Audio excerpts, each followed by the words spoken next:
Com a palavra, deputado Enio Tato.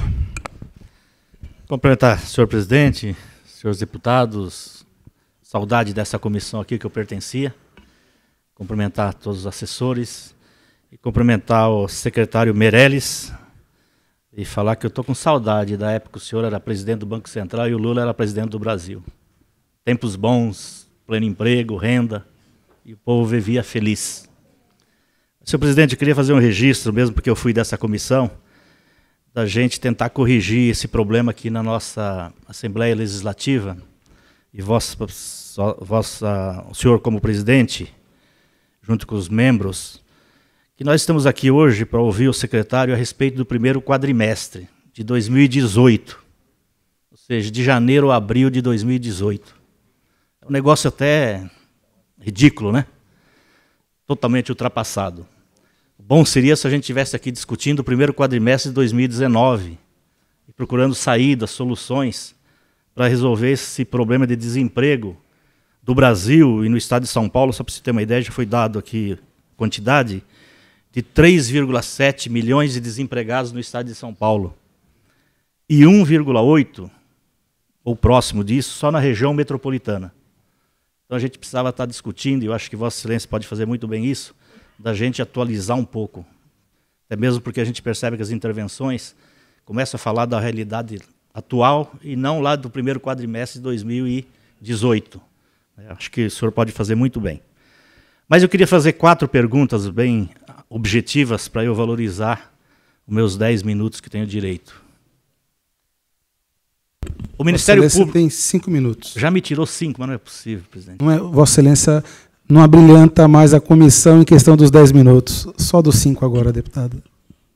Secretário, o Ministério Público do Tribunal de Contas apontou falhas no cumprimento das disposições das emendas constitucionais, da Emenda Constitucional 99, que determinou o pagamento do estoque de precatórios até 2024. Mantido o atual ritmo de pagamento com precatórios, o estoque não seria zerado em 2024 e haveria um valor a ser pago de 4,24 bilhões por ano ou 25,4 bilhões em 6 anos. Dessa forma, o governo do Estado estaria descumprindo preceitos constitucionais. Isso é crime de responsabilidade. Quais as medidas o governo pretende tomar para que esse cenário não se materialize? Quanto de recursos de depósitos judiciais está sendo e será usado nos próximos anos para o pagamento de precatórios? Quais os cortes de despesas serão necessárias para que se cumpra o que determina a Emenda Constitucional 99? Quando a gente fala de precatórios, são desapropriações, indenizações de funcionalismo público que mexe com a vida das pessoas. A outra pergunta é a respeito do contingenciamento, que todo mundo sabe que isso significa, na verdade, é corte. Em 2018, o contingenciamento foi de 4,75 bilhões, e para este ano, este valor chega a 5,97 bilhões, ou seja, um crescimento de 25%, ou quase 1,2 bilhões. Quais as causas dessa elevação do contingenciamento? Vou citar duas áreas que é muito sensível à população, principalmente à população mais pobre, desempregada ou de renda mais baixa, que é habitação. Entre as áreas afetadas, habitação teve 41% dos recursos atingidos, 695 milhões. E na Secretaria de Logística e Transporte, outra área bastante sensível, 665 milhões. Só para você ter uma ideia, aqui congela 26,5% ou 110 milhões de recursos para duplicações, implantações e recuperações de rodovias. Ainda contingenciou 16 milhões para a extensão da linha 9 Esmeralda até a região do Varginha. Fiz questão de colocar isso porque é a região que eu moro, a linha da CPTM. E para a modernização das linhas 7 a 12 da CPTM, congelamento é de 46%. Estou falando dessas porque todo dia você pode ligar o rádio, ler jornais, assistir televisão. Todo dia nós temos problemas no transporte, tanto de ônibus e principalmente na CPTM, que é o que transporta mais gente aqui no estado de São Paulo. Então é uma preocupação e uma coisa que atinge muito a população. A outra pergunta é sobre empréstimos. Em 2018, o governo pretendia arrecadar 4,46 bilhões com operações de créditos de bancos públicos federais. Porém, o valor arrecadado foi de 2,28 bilhões. 2,17 bilhões a menos, 49% a menos. O secretário poderia apontar quais as causas desse resultado tão fraco com o empréstimo? O estado de São Paulo é um estado poderoso. É o maior estado da União. Para concluir, deputado, passou o tempo. Silêncio. Por favor. Concluindo, falta, e hoje o senhor está numa função importante aqui do estado de São Paulo, esse estado poderoso, falta empenho dos governos, das autoridades paulistas para a gente conseguir esses empréstimos, todos eles aprovados aqui na Assembleia Legislativa, e o dinheiro não chega para os investimentos aqui no estado de São Paulo. E, por último, queria reforçar o que os nossos companheiros aqui já colocaram sobre o pagamento das emendas impositivas. Não é para defender emendas de nós deputados. Por que a gente defende e aprovamos as emendas impositivas? Porque é um dinheiro que chega na ponta. Chega lá no fundão do estado de São Paulo, nas Santas Casas, nas APAES, nos municípios pequenos que não consegue falar com o secretário. Mas o máximo que ele consegue é falar com um deputado estadual. E o deputado atende esse tipo de pedidos. E, infelizmente, 2018 está muito atrasado e 2019 ainda não começou a ser pago. Então, qual a previsão de atender, né, as emendas impositivas, emendas propostas pelos deputados dessa casa? Obrigado, senhor presidente. Secretário. Obrigado. Vamos começar. Eu vou começar pela sua segunda pergunta, depois nós vamos na questão da emenda constitucional, de pagamento de precatórios até 24. Mas vamos começar diretamente com a questão do aumento do contingenciamento de 4,75 para 5,900 e a razão disso. A razão disso é muito simples. A situação que recebemos, existia aí um número constante no orçamento de 2019 de 10 bilhões e 400 milhões de reais de receita, que consideramos incertas. Receitas de privatização, venda de ativos, ou mesmo securitização de royalties, uma série de coisas, e que, portanto, não poderíamos correr o risco de fazer com que, de deixar uma situação onde o Estado viesse a ficar na situação de alguns estados brasileiros de ficar sem caixa, né, deixando de cumprir ações fundamentais. Eu já vivenciei isso quando lidei com a situação de outros estados, quando eu estava na função federal, onde eu vi estados que não tinham condições de pagar policial, pagar professor, situação dramática, dramática. E São Paulo está longe disso, e não vai chegar. Mas é o estado que, inclusive, tem condições financeiras melhores hoje, além de ser o mais poderoso, como coloca o deputado. Agora, o fato concreto é que, fazendo as contas, e aí a matemática ela não aceita negociação, né?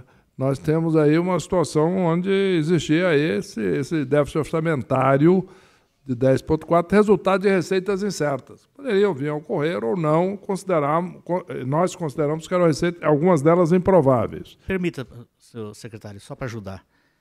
Então, significa que o orçamento que nós aprovamos aqui, que o relator foi o deputado Marcos Vignoli, que hoje é secretário, nós erramos na aprovação do orçamento? Não foi mal? Não, olha, o orçamento ele constava uma série de receitas que poderão até ser concretizadas, mas que são incertas. Essa é a realidade. Se isso é um erro ou um acerto, o senhor tem muito mais experiência parlamentar do que eu. Aliás, eu não tenho nenhuma. Eu fui eleito deputado federal, mas não cheguei a assumir o mandato. porque o presidente Lula, na época, me convidou para ir para aceitar o Banco Central, e eu fui, fiquei os 8 anos lá. Então, de qualquer maneira, nunca exerci, tive a oportunidade e a honra de exercer o mandato. Mas, de qualquer maneira, o fato concreto é que, seja pela evolução da situação econômica, seja por razão que for, o fato concreto é que são receitas de fato incertas. E, por exemplo, questão de privatização, de companhias, etc., que são resultados de difícil previsão. Portanto, foi uma medida de prudência e está se configurando como necessária.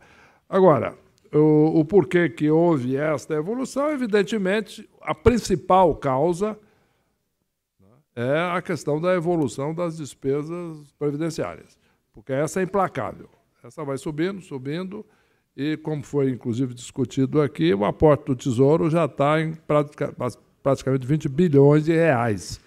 Então, isso é algo que vai subindo todo ano, e só isso vai apertando. Isso em si já é uma razão importante para exatamente chegarmos a esse tipo de situação, porque a despesa com ativos, inclusive proporcionalmente, caiu até em relação aos inativos, mas também tem o crescimento normal, mas o crescimento muito maior das despesas com os inativos. Agora, o importante é que nós estamos tomando aí toda uma série de medidas visando aumentar a arrecadação nos exercícios futuros, coisas como os polos industriais e etc., que visam aumentar a atividade econômica no Estado, recuperar a atividade industrial no Estado e a participação da indústria na arrecadação e no país e do Brasil no mundo.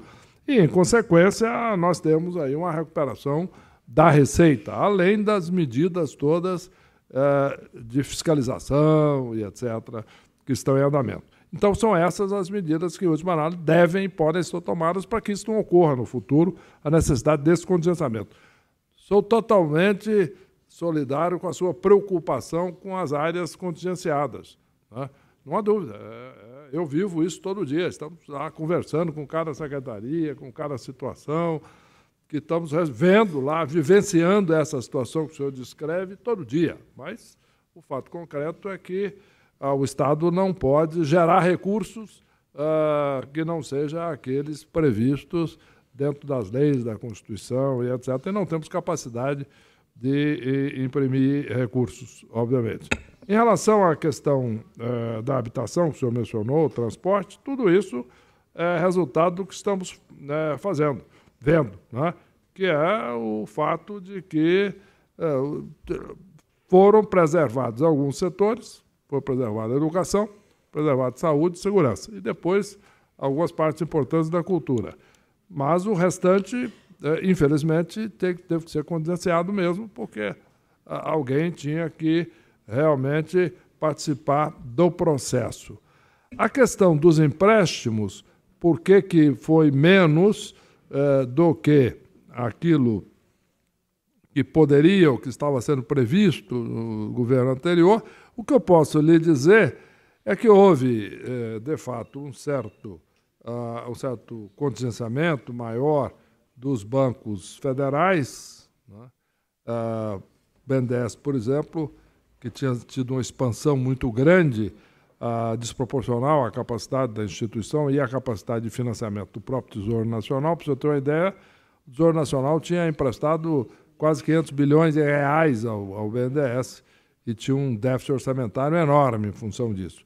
Então, isso é insustentável. Ontem mesmo, conversando, e lá, inclusive, na reunião de governadores, lá no Rio Grande do Sul, conversando com o presidente do BNDES atual, discutindo exatamente essa situação, a questão de aperto do banco. Em dito isso, nós estamos trabalhando intensamente, fizemos uma chamada pública recente para exatamente um empréstimo aí de 900 milhões de reais para a rodovia dos Tamoios, e pretendemos prosseguir, então isso aí está indo muito bem, e aí foram chamadas todas as instituições, não foi apenas uma ou outra, todas, foi um chamamento público, o Banco do Brasil ganhou, né? E estamos aí em tratativas aceleradas para a tomada desses 900 milhões de reais do Banco do Brasil para a finalização da rodovia dos Tamoios. Em relação, por exemplo, à questão também do petróleo, dos royalties de petróleo, securitização dos royalties de petróleo, que estava também, né, numa parte dessas receitas que considerávamos incertas, mas não está na parcela contingenciada. É na parcela que não foi contingenciada. Achamos que, de uma maneira ou de outra, iríamos conseguir gerar esses recursos. No caso, inclusive, da securitização, de fato, eu tenho conversado intensamente nisso, tem um grupo de trabalho que está intensamente envolvido nisso. Eu próprio estive reunido aí com investidores na Semana do Brasil, inclusive no exterior, e tenho grande confiança a essa altura que teremos condições de levantar um pouco mais de 4 bilhões de reais no segundo semestre deste ano, apenas com a securitização de royalties. Então, o que eu posso lhe assegurar é que esses números vão se reverter fortemente. Isto é, o Estado de São Paulo está agindo forte, não só com bancos nacionais e oficiais, mas com chamamento público, com abertura a todas as instituições. No caso da Tamoios, como eu mencionei, ganhou o Banco do Brasil. No caso dos royalties, vamos abrir a todas as instituições. O Banco do Brasil está participando e todas as demais instituições, e vamos concluir. Só isso aí serão mais de 4 bilhões de reais. Em relação às emendas impositivas, não há dúvida de que a ideia é cumprir, né? Vamos fazer todo o trabalho dessa. Estamos colaborando aí com outras áreas do governo, exatamente para aquilo que tiver problema, que precisar ser completado, informação, ou tiver algum tipo de coisa, dentro do prazo regulamentar de 90 dias, certamente isso será apresentado devido à justificativa, mas estamos trabalhando intensamente nisso. De novo, não é uma área que está totalmente na fazenda, aliás, muito pelo contrário, mas estamos prestando toda a ajuda possível, visando com que isso seja cumprido. Secretário, só uma observação, os 90 dias foi de 2018, não os 90 dias de 2019, é mais para deixar registrado também, que eu sei que não estava Vossa Excelência não estava na época, mas como nós estamos prestando conta disso, é de 2018, não de 2019, que não foram. O senhor tem razão. O que eu quero dizer é que os prazos regulamentares de 2019 serão cumpridos. Eu usei a sua observação sobre 18 como exemplo. O prazo será cumprido, agora, de 19. E em relação à questão dos precatórios, o Roberto vai fazer aqui uma observação a respeito, porque ele está exatamente tratando desse assunto agora.